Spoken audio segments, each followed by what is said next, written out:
apa ya, dari sebuah, oke, dari temen deh, dari temen. Kalau ngomonginnya ngalor ngidul aja, nggak suka kan bacanya, pasti dulu bosan deh, ya nggak. Nah sama, apalagi kalau suratnya itu adalah surat pemberitahuan. Surat pemberitahuannya panjang sekali, memberitahukan akan diadakan siskamling dalam sebuah desa, atau akan diadakan kerja bakti gitu ya. Biasanya ada tuh kalau di rumah saya di Jakarta itu, dari Pak RT suka dikasih tuh apa, surat mengenai pemberitahuan adanya kerja bakti. Nah biasanya suka ujung-ujungnya udah juga dimintain uang, minta uang kerja baktinya. Nah jadi apa, kalau dibuatnya panjang dan lebar bertele-tele, waduh ya ada bacanya juga ini ya, apa, nggak seneng ya, bu ini apa, kerja bakti minta uang terus gitu. Tapi kalau singkat padat dan jelas, oke, tujuannya apa, manfaatnya apa, biayanya berapa, kan lebih enak. Kemudian memusatkan perhatian pada fase waktu. Ya, kita harus bikin surat itu jelas banget kapan. Kalau suratnya sudah kadaluarsa, sudah lama sekali baru dikasihnya kapan, itu sudah tidak up to date lagi namanya. Jadi harus disesuaikan sama waktunya. Dan menghemat waktu menulis. Kenapa? Karena yaitu tadi, untuk membuat satu surat itu jangan sampai boros waktu juga. Ya, jadi intinya kalau membuat satu surat itu kita tahu kita mau ngapain, tujuan kita buat surat itu apa, kita mau menginformasikan apa, itu aja. Jadi biar lebih hemat waktunya. Dan memberikan dukungan psikologis. Ada yang tahu maksudnya memberikan dukungan psikologis itu apa?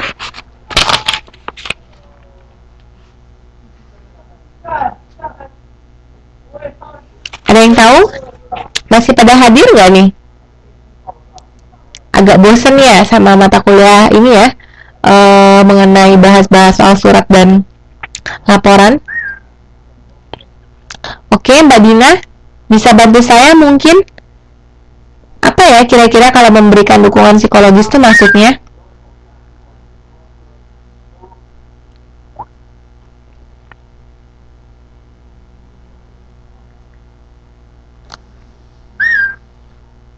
Gimana? Eh, Maksudnya aja.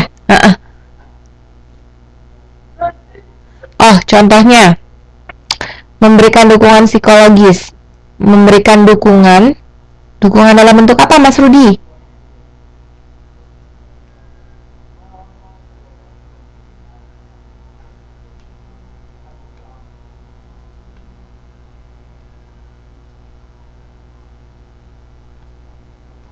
Semangat.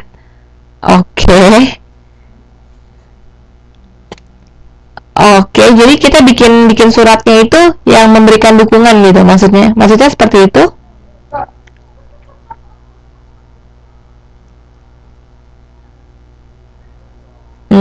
Ada lagi masukan yang lain maksudnya memberikan dukungan psikologis?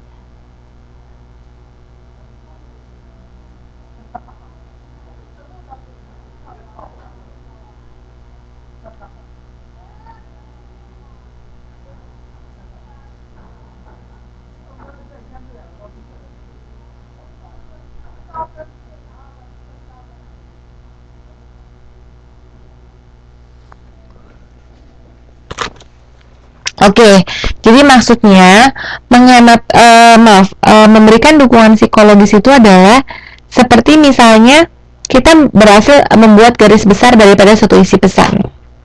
Nah, biasanya kalau teman-teman misalnya buat satu surat gitu ya, terus teman-teman baca ulang lagi gitu. Kemudian teman-teman ketika membaca ulang lagi merasa bahwa ini tuh kata-kata udah bagus banget. Ini pasti kira-kira pemberitahuan ini akan direspon oleh pembacanya deh. Karena kita pun akan menempatkan diri sebagai pembaca ketika kita membuat surat. Benar gak? Jadi ketika kita sudah membuat surat, biasanya kita akan baca ulang. Dan ketika kita akan baca ulang itu kita merasa bahwa apa yang kita tulis tersampaikan. Nah, itulah yang dimaksud dengan memberikan dukungan psikologis. Artinya bahwa psikologis kita itu dimainkan di sini melalui surat itu. Jadi akan mendukung motivasi kita. Makanya ketika kita buat satu surat itu biasanya kita akan baca ulang, dan surat tersebut, inti daripada surat tersebut kita tanggap nih, oh iya bener nih kata-kata seperti ini, oke saya lanjut coba buat suratnya lagi sampai selesai. Jadi maksudnya seperti itu. Jelas? Ada yang mau ditanya? Hari ini Mbak Yuliana agak pasif nih. Mbak Yuliana hadir nggak nih Mbak? Oke, jelas ya Mbak Siti ya. Jadi kalau membuat surat itu jangan cuma sekali bikin terus kasih. Sekali buat surat pemberitahuan atau surat keterangan langsung diberikan aja, jangan. Mbak Desi hari ini nggak tahu kalau hari ini ada music. Saya sudah post di Facebook. Boleh diberitahukan Mbak Dina? Oh gitu, boleh, nggak apa-apa, hadir aja, belum terlambat kok, masih ada waktu setengah jam lagi atau 45 menit lagi deh sekitar. Nah kemudian saya lanjut ya. Boleh dikasih tahu ya Mbak Dina ya, supaya Mbak Desinya masuk ya. Dan pengutamaan. Jadi kalau pengutamaan itu, setiap kalimat itu yang diisi dalam surat itu, kalimatnya itu ada gagasannya. Jadi nggak bertele-tele, to the point, ada pengutamaannya. Jadi diutamakan pada ide, pada pendapat daripada si pembuat surat gitu. Jadi misalnya kita punya pendapat, kita punya ide, mau disampaikan kepada orang-orang melalui surat yang mau kita sampaikan, itu bisa langsung saja to the point, straight to the point kalau bahasa Inggrisnya. Jadi langsung ke poin apa yang kita mau bicara, tidak harus bertele-tele. Itu ya. Saya rasa ini teori membuat surat itu teman-teman sudah jelas lah ya. Kalau teman-teman itu sudah bisa berkomunikasi dengan baik secara oral, umumnya membuat surat pun teman-teman sudah pasti bisa. Biasanya sih seperti itu. Saya lanjut ya. Nah, jangan pernah lupa, ada yang tahu bedanya deduktif sama induktif? Ada yang tahu? Ada yang masih ingat dari pembahasan sebelumnya?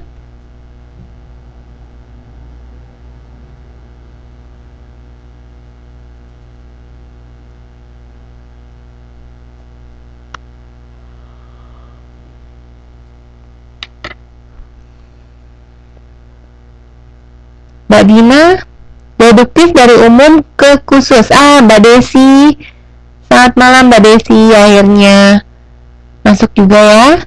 Saya senang nih. Deduktif gagasan utama di awal. Iya, tidak apa-apa Mbak Desi, yang penting hadir ya. Iya, nggak masalah. Oke, bener banget Mbak Desi, sip, jawabannya bener banget. Mbak Siti juga bener banget.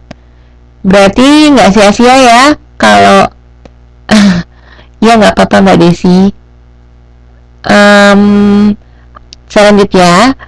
Bener banget, berarti selama ini teman-teman atensi ya, teman-teman mendengarkan apa yang saya jelaskan ya, saya senang banget. Induktif apa Mbak Siti? Gagasan utamanya di belakang setelah ada penjelasannya. Iya, betul sekali. Nah, teorinya memang bilang kalau deduktif itu dari khusus ke umum. Jadi dari khusus ke umum itu adalah pokok pikiran utamanya di awal dan penjelasannya di belakang. Kalau induktif itu sebaliknya. Ternyata deduktif itu dalam surat ada keuntungannya loh. Apa sih? Lebih mudah membuka kalimat. Kenapa? Karena ketika kita sudah menuliskan inti dari apa yang kita mau bicarakan, biasanya sih gampang ya kalau mau memberikan kata-kata penjelasan tambahan, cuma tinggal ditambah-tambahin aja, misalnya gitu. Terus kalimat pertama dapat dijadikan alat untuk menarik perhatian. Ya dong, kan langsung straight to the point yang tadi saya bilang. Maunya apa, itu yang ditulis dulu. Nah, jadi pembacanya pun langsung tahu apa sih maksud daripada yang kita inginkan, gitu. Kemudian, pesan baik dimunculkan di awal untuk membentuk suasana pembaca. Nah, jadi inti daripada apa yang kita mau sampaikan kan ditaruh di awal nih. Nah, jadi pesan, apalagi kan kalau yang kita mau itu adalah sesuatu yang baik. Nah, jadi pastinya pembaca pun akan langsung mungkin bisa jadi termotivasi untuk mengetahui lebih lanjut mengenai apa sih penjelasan lebih jelasnya mengenai inti yang kita bicarakan, dan pastinya menghemat waktu pembaca. Kenapa? Karena ketika inti daripada suatu permasalahan sudah diketahui di awal, biasanya sudah ditanggap, biasanya dia akan ingat terus. Jadi kalau misalnya pun informasi-informasi yang ditaruh di belakangnya dia nggak jelas atau bagaimana, tapi intinya sudah dijelaskan di awal. Jelas ya? Saya lanjut. Nah, kita bahas mengenai surat klaim rutin. Jadi ada loh yang namanya surat klaim. Klaim itu adalah komplain, seperti kayak gitu ya. Intinya itu adalah komplain. Nah, surat klaim rutin itu maksudnya apa? Yaitu surat yang meminta untuk penyesuaian. Ketika penulis surat minta untuk sesuatu kepada seseorang yang dapat memenuhinya. Jadi kalau klaim intinya adalah ketika misalnya mbak-mbak beli barang, kemudian mbak-mbak itu merasa barang yang dikirim itu tidak sesuai, mbaknya klaim nih, gimana sih, saya kan misalnya mintanya itu barangnya yang bagus, kok dikasihnya sudah rusak. Misalnya ada klaim, ada surat yang meminta untuk menyesuaikan sesuai dengan keinginan kita gitu, dan meminta kepada seseorang yang dapat memenuhinya. Ya pasti minta kepada misalnya kepada perusahaan tempat kita membeli barang tersebut gitu. Contohnya lagi adalah permintaan ganti rugi yang tadi saya bilang, minta ganti rugi nih, kok nggak sesuai sih misalnya sama yang saya beli, seperti itu. Kemudian ada namanya surat klaim. Surat klaim itu adalah surat rutin dan sifatnya ada dua jenis, yaitu surat rutin dan surat klaim persuasif. Masih ada yang ingat kata-kata persuasif apa maksudnya? Kalau masih ingat yang kemarin, benar banget Mas Rudi. Persuasif itu artinya mempengaruhi, mengajak ya. Berarti atensi ya. Berarti menyerap ilmu yang saya jelasin ya. Oke, benar banget. Jadi ada ternyata klaim itu ada yang klaim persuasif sama surat yang biasa saja. Nah, syarat-syarat dari klaim itu apa aja? Permintaan ditempatkan pada kalimat pertama. Jadi namanya juga klaim, namanya juga minta ganti rugi gitu kan. Pasti kita minta dulu dong, langsung kita straight to the point aja. Kita meminta pertanggungjawaban dari perusahaan misalnya. Kemudian menjelaskan dengan rinci hal yang mendukung permintaan. Kita kasih tahu nih, misalnya, saya meminta ganti rugi atas kerusakan barang. Keterangannya apa? Barang yang saya terima sudah cacat, bagiannya ada yang samplak, misalnya seperti itu. Atau mungkin barang yang saya terima tidak sesuai dengan yang saya pesan. Misalnya saya pesan misalnya warna apa, diterimanya apa, misalnya seperti itu. Kemudian surat ditutup dengan pernyataan yang menunjukkan penghargaan. Misalnya dibilang kalau saya menghargai jika perusahaan ini segera merespon klaim saya dengan cara mengirimkan kembali barang yang sesuai dengan pesanan saya. Seperti itu.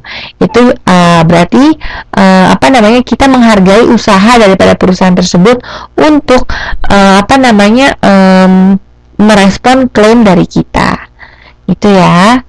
Saya lanjut. Ada lagi yang namanya surat rutin tentang kredit. Maksudnya apa sih? Kredit, namanya juga kredit. Itu adalah biasanya kayak semacam hutang kali ya. Bukan hutang sih, seperti cicilan gitu. Nah, jadi kalau teman-teman yang misalnya punya cicilan ke bank gitu ya, biasanya tuh ada tuh tagihannya datang setiap bulan ke rumah untuk untuk informasi berapa sisa hutangnya dan berapa yang sudah dibayarkan, seperti itu. Pernah nggak nih kira-kira ada yang pernah pinjam uang ke bank terus malah kredit? Mungkin pernah menerima surat rutin tentang kredit? Belum ya, tapi mudah-mudahan bisa nih diwujudkan supaya misalnya kredit rumah, siapa tahu kan baik, ada baiknya juga. Atau kredit mobil mungkin. Mudah-mudahan ya, amin. Kemudian hal-hal dalam surat rutin tentang kredit pinjaman modal. Maksudnya apa tuh Mas Rudi?